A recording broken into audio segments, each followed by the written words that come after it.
안녕하세요. 맞춤경매 김유준입니다.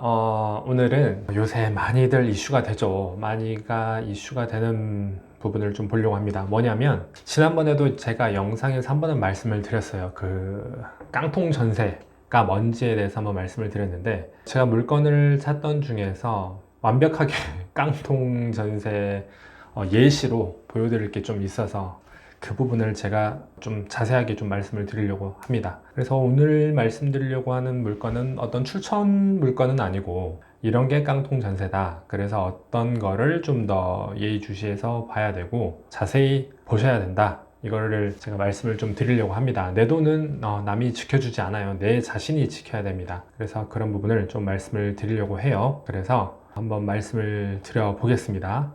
지금 진행되고 있는 물건이에요. 지금 진행되고 있는 물건이고, 제주도입니다. 제주도고, 매각일이 10월 18일이니까 정말 얼마 안 남았죠. 바로 내일인데, 이 물건을 한번 제가 왜 어떤 부분 때문에 깡통 전세라고 이야기하는지 제가 말씀을 드려볼게요. 사건 번호는 2021 타경 3893입니다.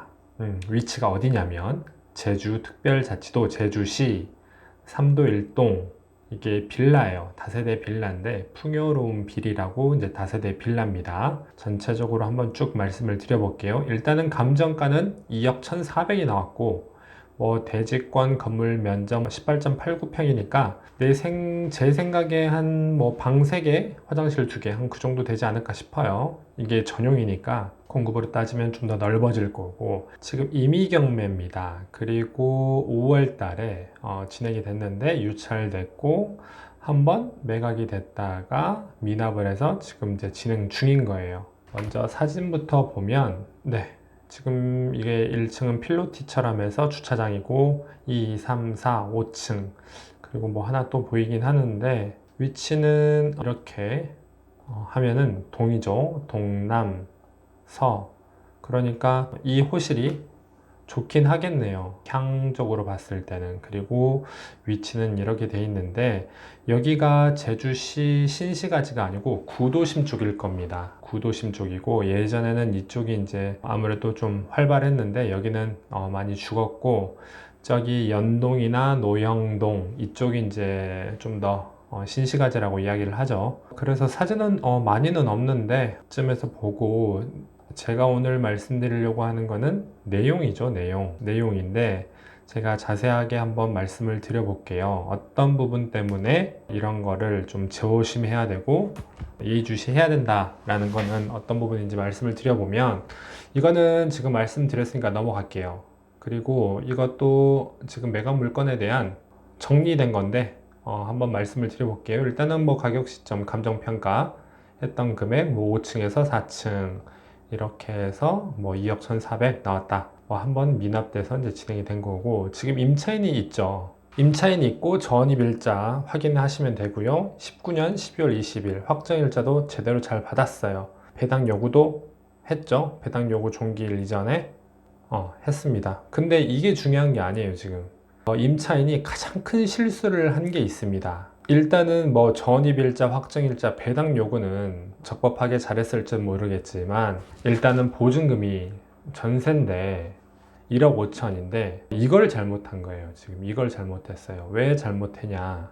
지금 임대차 계약 기간은 이미 지금 끝났죠. 지금 시점으로 따져보면 지금은 22년이니까 거의 1년 정도, 거의 한 10개월 정도 지나버렸습니다. 뭘 잘못했냐? 라는 부분은 말씀을 드려볼게요. 지금 이게 등기부등본이죠. 등기부등본 표제부인데 19년 9월 4일 날 이제 표제부 이렇게 해서 보존등기가 나왔어요. 보존등기가 나왔고, 이게 어떤 업자나 어떤 예를 들어서 업자라고 하면은 예를 들어 어떤 회사, 주식회사 개발 어디 해가지고 이렇게 한 게 아니라 개인인 이 토지를 가지고 계시는 개인분이 지었어요. 다세대 빌라를 지어서 분양을 했습니다. 분양 대행사를 끼웠는지 아니면 이분이 직접 분양을 했는지는 모르겠지만, 지금 19년 9월 4일 날 보존 등기가 나왔고 분양을 했습니다. 분양을 다세대 빌라다 보니까 이제 분양을 했는데 12월 9일 날 지금 이렇게 소유권 이전이 됐고 이제 계약을 했죠. 11월 21일 날 매매 계약을 했습니다. 부부로 보이고요. 부부로 보이고 지금 지분 2분의 1, 2분의 1 해서 얼마에 팔았죠? 이분이 2억 1천에 팔았어요.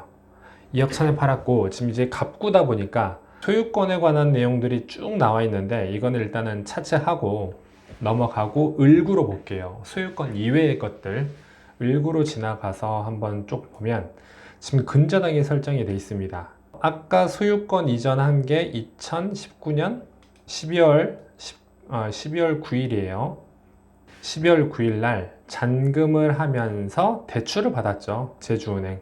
대출을 받았습니다. 채권 최고액으로 이제 등기부등본은 나오는데 계산을 해보면 통상적으로 이제 은행은 채권 빌려준 돈대로 근저당을 설정을 안 하고 빌려준 돈보다 더 높게 설정을 합니다. 그 이유는 미리 혹여나 모르는 돈 떼일까봐 이제 채권 최고액으로 잡아요. 근데 몇 프로 잡냐면 빌려준 돈의 120% 잡기도 하고 130% 잡기도 해요.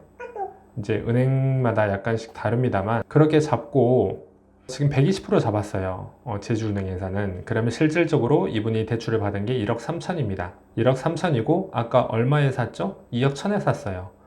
그러면 이분들이 지금 돈이 얼마가 들어간 거죠? 산수죠. 8천. 순수하게 8천입니다. 8천 플러스 취등록세는 이제 제가 계산 안 하고 일단은 8천이 들어갔습니다. 그리고 세입자가 들어왔죠. 세입자가 며칠 날 들어왔어요, 지금. 19년 12월 20일 날. 소유권 이전은 언제 했죠? 19년 12월 9일. 그랬는데 세입자가 12월 20일 날 들어왔어요. 보증금 얼마에? 1억 5천에. 이분들은 이때 샀어요. 얼마에 샀냐? 2억 1천에 샀어요. 대출 얼마 받았어요? 1억 3천 받았어요. 그리고 본인 돈이 8천 들어갔어요. 취등록세 빼고.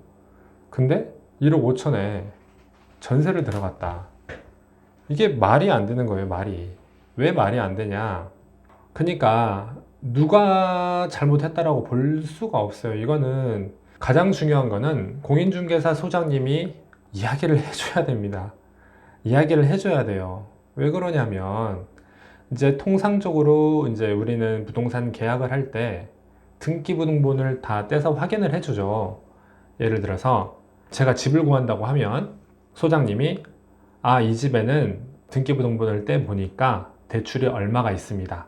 그래서 이거 알고 계셔야 되고 뭐 이런 내용들이 있으니까 괜찮습니까? 라고 물어볼 수도 있어요. 그냥 자세하게 대답을 안 하시고 그냥 이렇게 물어보실 수도 있어요. 하지만 좀 더 적극적으로 이야기를 한다라고 하면 당신이 이 집을 전세를 들어오려고 하는데 이 집에 지금 현재 대출이 이 정도가 있다.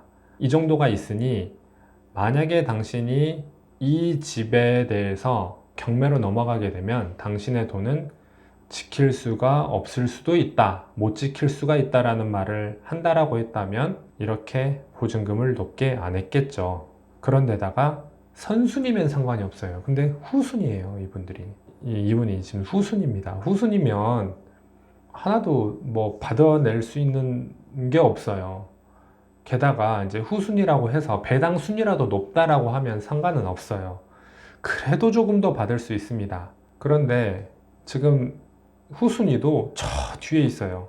지금 안타깝죠. 이 지금 보면은 소유자 겸 채무자분도 이렇게 본인들이 뭐가 예를 들어서 잘 안 돼서 이렇게 되고 싶었겠습니까마는 지금 보시면 당해세 지금 이거는 국세죠. 국세예요. 국세 또 뭐예요 지금? 특별자치도에서 압류. 국세는 지방세보다 좀 높겠죠. 여기서 먼저 떼갑니다. 떼가고 이것도 압류한 게 있죠. 이것도 떼가요. 그 다음에 우리가 지금 등기부등본상에 보이는 1순위 소유권 이전하는과 동시에 근저당 설정했던 제주은행에서 먼저 가져가고 그 다음에 세입자입니다. 지금 보세요. 1억 5천에 지금 매각이 된다라고 하면 세입자는 얼마 가져가요? 1억 5천 중에서 572만 5천 원 가져갑니다. 배당이 안 되는 게 1억 4,400인데 572만 5천 원도 이게 0일 때 이야기예요. 그러면 못 받아갈 수가 있어요. 그렇다고 해서 세입자가 대항력이 있냐? 대항력도 없어요. 그러면 어떻게 되는 겁니까? 1억 5천만 원 날리는 거예요. 이게 깡통 전세예요, 깡통 전세. 그러니까 참 뭐 부동산 소장님도 중개를 하면서 세입자 겸 소유자가 뭐 잘못해서 이렇게까지 뭐 최악의 상황까지 가겠냐라고 예상을 하고 이렇게 중개를 하시진 않으셨겠죠. 그런데 그걸 떠나서 지금 매매 가격이 2억 천인데 대출이 1억 3천이에요. 그러면은 60%가 넘죠. 70% 가까이 됩니다. 그런데 전세를 1억 5천을 받았다. 대출 금액보다 더. 이거는 문제가 있다는 거죠. 차라리 예를 들어서 뭐 이분 돈을 가지고 등기를 쳐서 이분이 1순위가 되면 상관이 없겠습니다만 대출까지 받았는데 이게 후순위로 들어와 버린다. 후순위로 들어오면은 뭐 하나도 없어요. 힘이 없어요. 힘이. 그러니까 이분들은 실질적으로 돈이 얼마가 들어갔을까요? 근데 중요한 거는 지금 근저당 말소도 안 돼 있으니까 정말 이거는 좀 그러니까 선순위 근저당이 말소가 된 것도 아니라 근저당 말소도 안 돼 있어요 지금. 그러니까 참 이거는 문제가 있는 부분입니다. 그래서 결론은 뭐냐? 내 돈은 내 돈은 내가 지켜야 돼요. 내 돈은 내가 지켜야 되고 저거를 뭐 전세자금 대출을 받았다 하더라도 뭐 어찌됐든 내 돈이 들어가는 부분은 있으니까 그 부분을 확인을 하셔야 됩니다. 그 부분을 확인을 하셔야 되고 뭐 공인중개사 소장님이 디테일하게 많이들 말씀은 해 주실 거예요. 다 그러시진 않을 거니까 많이들 말씀을 해 주실 텐데 알아야 돼요. 내가 알아야 내 돈을 지킬 수가 있고 이런 일이 내가 아니면 내 주위 사람이 내 부모님이 아니면 내 친구가 내 동생이 그럴 수 있는 거를 좀 지킬 수가 있다 라는 부분을 좀 말씀을 드리고 싶었습니다. 아마 이런 경우가 많이 있을 겁니다. 많이 있을 건데 잘 이렇게 등기부등본을 보는 눈도 길러서 이런 일이 내가 아니면 내 주위 사람들이 당하지 않도록 잘 노력을 해야 될 것 같아요. 그래서 이거는 지금 이제 아마 내일 어떻게 될지는 모르겠습니다. 어떻게 될지는 모르겠는데 이 부분을 좀 말씀을 드리고 싶었고 이런 부분을 등기부등본을 보면 내용들이 좀 이렇게 읽히는 부분이 있어요. 이런 읽히는 부분이 있으면 내가 이제 조금 보는 눈이 생겼구나 라고 생각하시면 되고 이런 거는 다 아셔야 됩니다. 꼭 뭐 누가 전문가가 아니고를 떠나서 부동산이라는 거는 내 평생 살면서 최소한의 한두 번은 다 경험을 하기 마련이거든요. 그러니까 아셨으면 좋겠습니다. 네, 이상이고 혹시나 관련돼서 궁금하신 거나 문의하실 거 있으면 네이버 카페나 아니면 댓글로 남겨주시면 제가 확인해서 답변을 드리도록 하겠습니다. 감사합니다.